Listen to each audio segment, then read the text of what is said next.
Assalamu alaikum and good morning.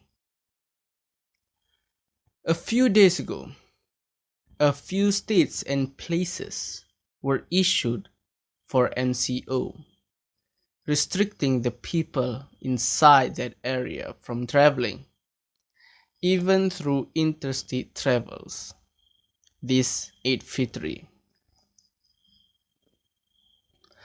Plus, there is a wind for MCO 2.0, so Malaysians are worried, mostly for their mental health.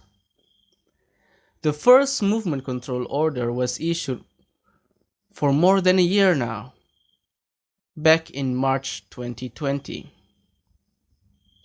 Since the arrival of SARS-CoV-19 or COVID-19 in Malaysia.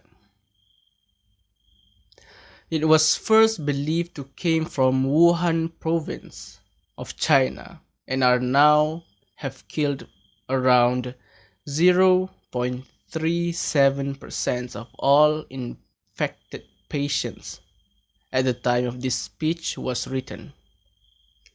And Selangor have fully closed all government schools.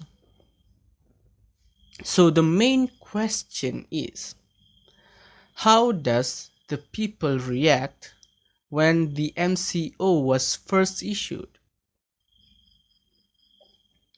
Talian Kasih was part of the Women, Family and Community Development Ministry's initiative in providing psychological support for all Malaysians.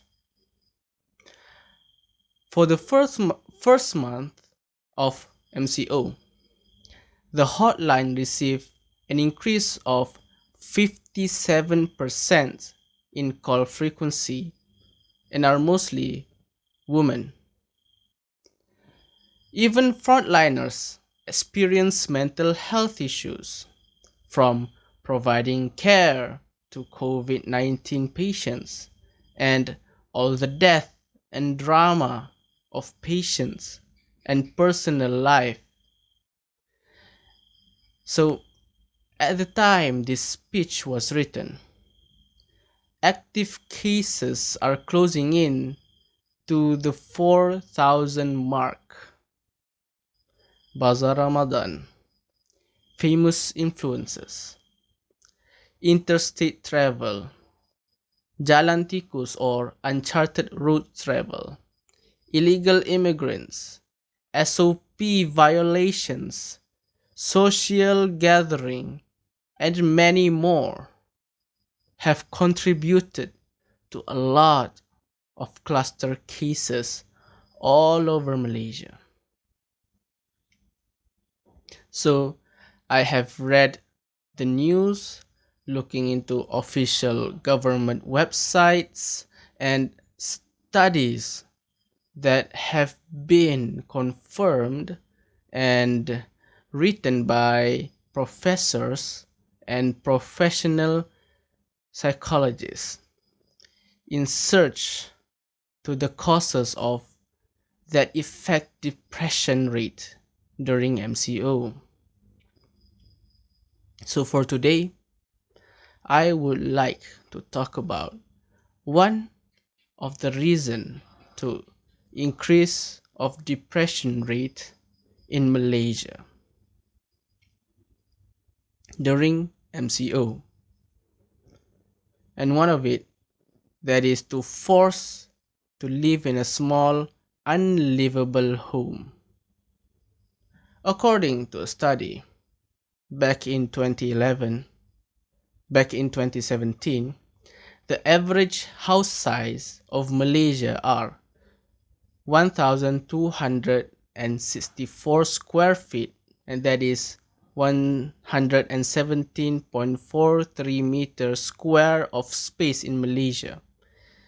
That is the average, but most houses in Kuala Lumpur are around 827 square feet or 76.83 meters square, which are too small for a family household.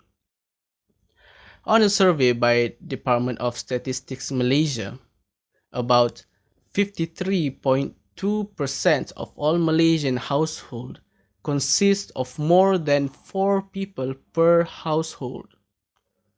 So from all of that, we can conclude that Malaysians live in a small, cramped space with little privacy. And this contributes to a lot of problems. Mostly, if they already have family problems, such as domestic violence or domestic abuse, because the increase of risk of abuse in a closed spaces. So because of that, there is a lot of people are getting more and more depressed as they're getting abused all the time,